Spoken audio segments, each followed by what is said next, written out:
What changed in the second half for you guys? I mean, it just seemed like the defense was totally different those last 2 quarters. I mean, we were just real with each other, real with the whole team. I feel like the offense was bailing us out a ton, and we want to play complementary football. We weren't doing that in the first half, but thankfully in the second half we got the job done.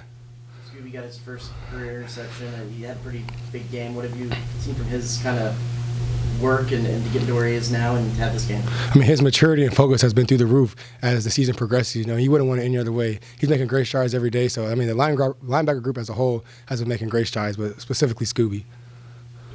How would you assess, kind of the linebackers as a whole today? How you guys play? Complete game. We still had a few missed assignments, but that's football. But you make up with it by making big plays, So I feel like me, Damian, and Scooby, we made big and good plays throughout the course of the game. Jabri had a pretty big game from going against him and seeing what he can do on offense. Is that something that you were expecting at some point? I love Jabri. Jabri is a football playing dude, and let's keep it that simple. I love him. He loves the game of football, and obviously he did his thing at Troy last year, so we're happy to have him as an Aggie now. What was Mississippi State doing well in the first half, or maybe you guys weren't doing well in the first half that were giving you guys some hard times? I mean, we pulled out the 3-man front, so they were checking a lot of their plays, but at the end of the day, it's always been about us. Like it's been all year long, like it's been since Coach Elko got hired. It's always been about us, and it was more about what we were doing opposed to what they were doing. That's not a slight to them, but we know the style of brand of defense we play, and it wasn't that in the first half. What do you think of Michael Van Buren, Mississippi State quarterback? Seems like a lot of times y'all were all around him, but he was still able to make some plays. Now, he has some fight, and I told y'all that when I did the press conference earlier this week, that he was a solid kid. I mean, to go against Florida, Texas, and Georgia in your first 3 career football games, I mean, it takes a lot, So he did his thing out there tonight, and my hat's off to him. He'll continue to get better throughout the years.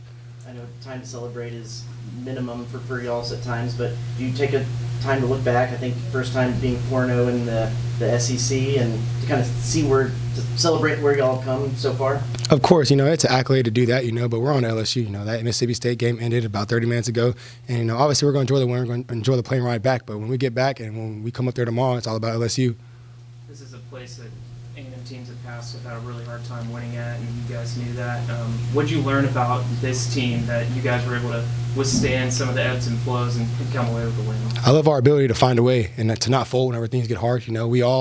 We're a full team, offense, defense, special teams. We always talk to each other. We're so proud of 15, how much he's overcome throughout the course of the season, but also just how he came out there today. Yeah, we had a couple of turnovers, but, our rule number 1 is to win the turnover margin, and I reiterate that a ton. So we play complementary football tonight, especially in the second half. Yeah, comes to that point of when Connor threw that pick, Scooby comes back and gets one right back. Just what do you feel about the team's response anytime Mississippi State thought they had momentum? Just how do you guys respond? I mean, anytime the offense turns the ball over, we can't control that, but we can control how we respond, and I think we responded greatly. I mean, Scooby came out there and played his heart out tonight, so I'm proud of that guy. I was going to ask you mentioned Connor, having some ups and downs. Just what did you see from his demeanor as he went through the game, through the ups and downs? Well, let me tell you this. Anytime that we have a game and we're doing the activation early in the morning on Saturday, me and Connor are always next to each other in line. In the days that he hasn't been talking, he's been looking straight forward, kind of like today on the Instagram post on Aggie football. I know he's in that mode, and so I have no fear whenever Connor has that look on his face. All right, we go with Taurean. Thank you. Thank y'all.